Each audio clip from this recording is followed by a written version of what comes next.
all of these things you were able to do as this seminarian. Yeah.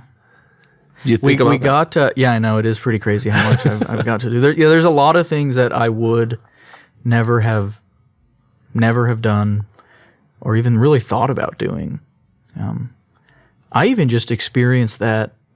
I remember being in the hospital around, because one of the things that I thought about, and so when I was at CPE in the hospital that I was at divided their chaplains up by department, right? Okay. So I asked to be in the trauma unit. Oh, wow. So there was, neurology, labor and delivery, but I asked to be in the trauma unit. And part of the reason I did was because, growing up, really thanks be to God, I never had to deal with any sort of tragic death or anything. Yeah. I think my first family member that died was when I was in college seminary. My grandfather died. But, overall, like no real tragic deaths or other tragedies that I had to deal with.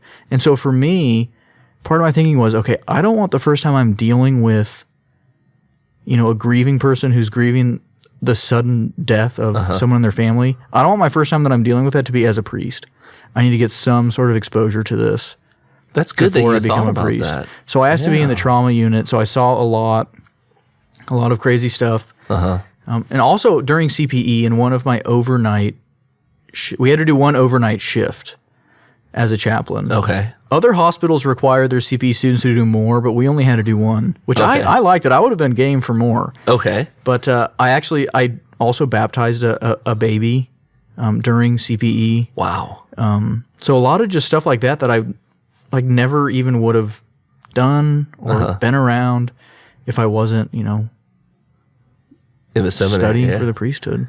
Do you ever think about where you would be if you didn't go into the priesthood? If you had kept those cold feet? Yeah, no, I have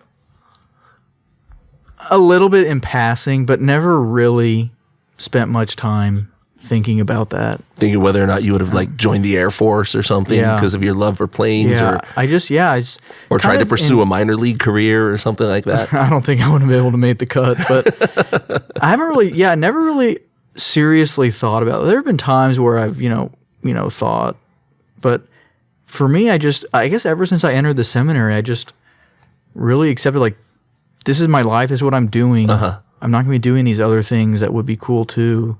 I just really accepted, where I was and what I was doing is this is my life. Yes. This is what I'm going to be doing. I'm not going to have these other things. And I didn't really spend much time thinking about, I guess, what could have been or what would have been had I not went to the seminary. Now, let's move forward to your diaconate year. Yes. Where did you spend that? I was a deacon at Resurrection Parish. Okay. But, during the school year, I was at the seminary, and because of so typically deacon year, deacons will go every weekend to their parish, or every other weekend at least. Yes. But for us, because of COVID, they didn't have us going in and out. Okay. So we actually were kind of locked down at the seminary. But during the summer as a deacon, I don't want to go into the whole story of our ordination getting pushed back, but when we finally did get ordained deacons in July, for the rest of July, I was a deacon at Resurrection Parish. Okay. Which is the same parish I had been as a seminarian during a summer a couple years prior. Okay. So I knew the parish, I knew the pastor already. So I was there as a deacon. It's a mostly Hispanic parish. Okay. So I speak in a lot of Spanish. Okay. And I was able to preach in Spanish and English as well. So I was there, and then once school started, once we went back to the seminary, we were kind of locked in. You had to go into your bubble again. Which I will say, for as many of the rules and restrictions we had at the seminary, my last year at St. Mary's, as a deacon, was probably my best year there. We just had such great community. It was amazing.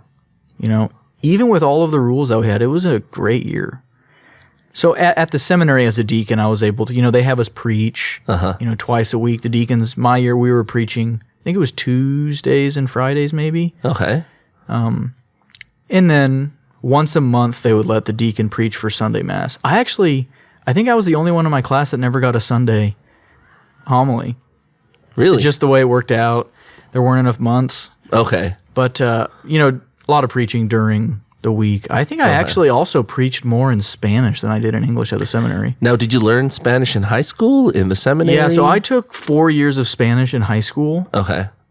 I started in 8th grade, and then I took, in freshman, sophomore, junior year, I took Spanish. And that's just because at that point, I didn't even know I was going to be joining the seminary, or it wasn't even on my mind, but I just enjoyed the language. Okay. I just enjoyed the class. Typically, from my experience and what I remember in high school, Spanish is the bane of everyone's existence. Yes. Nobody likes it. Everyone's like, oh, I gotta just, this is terrible. I hate this class.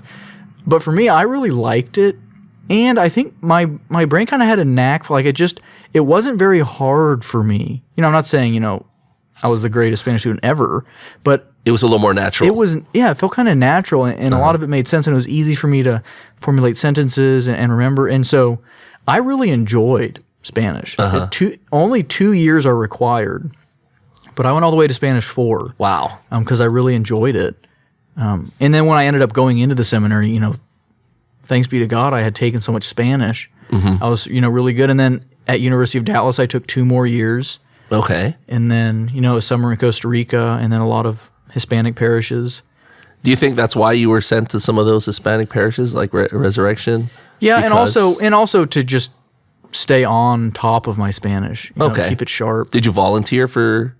Did you ask them, hey, could you send me to? I think some when more I went to Spanish-speaking? Resurrection that summer, I think I had to ask for a Spanish-speaking parish. But now as a priest, I'm doing lots of stuff in Spanish. When people ask me about my Spanish, I say it's not perfect, but it works. It's pretty good. My Spanish is pretty good.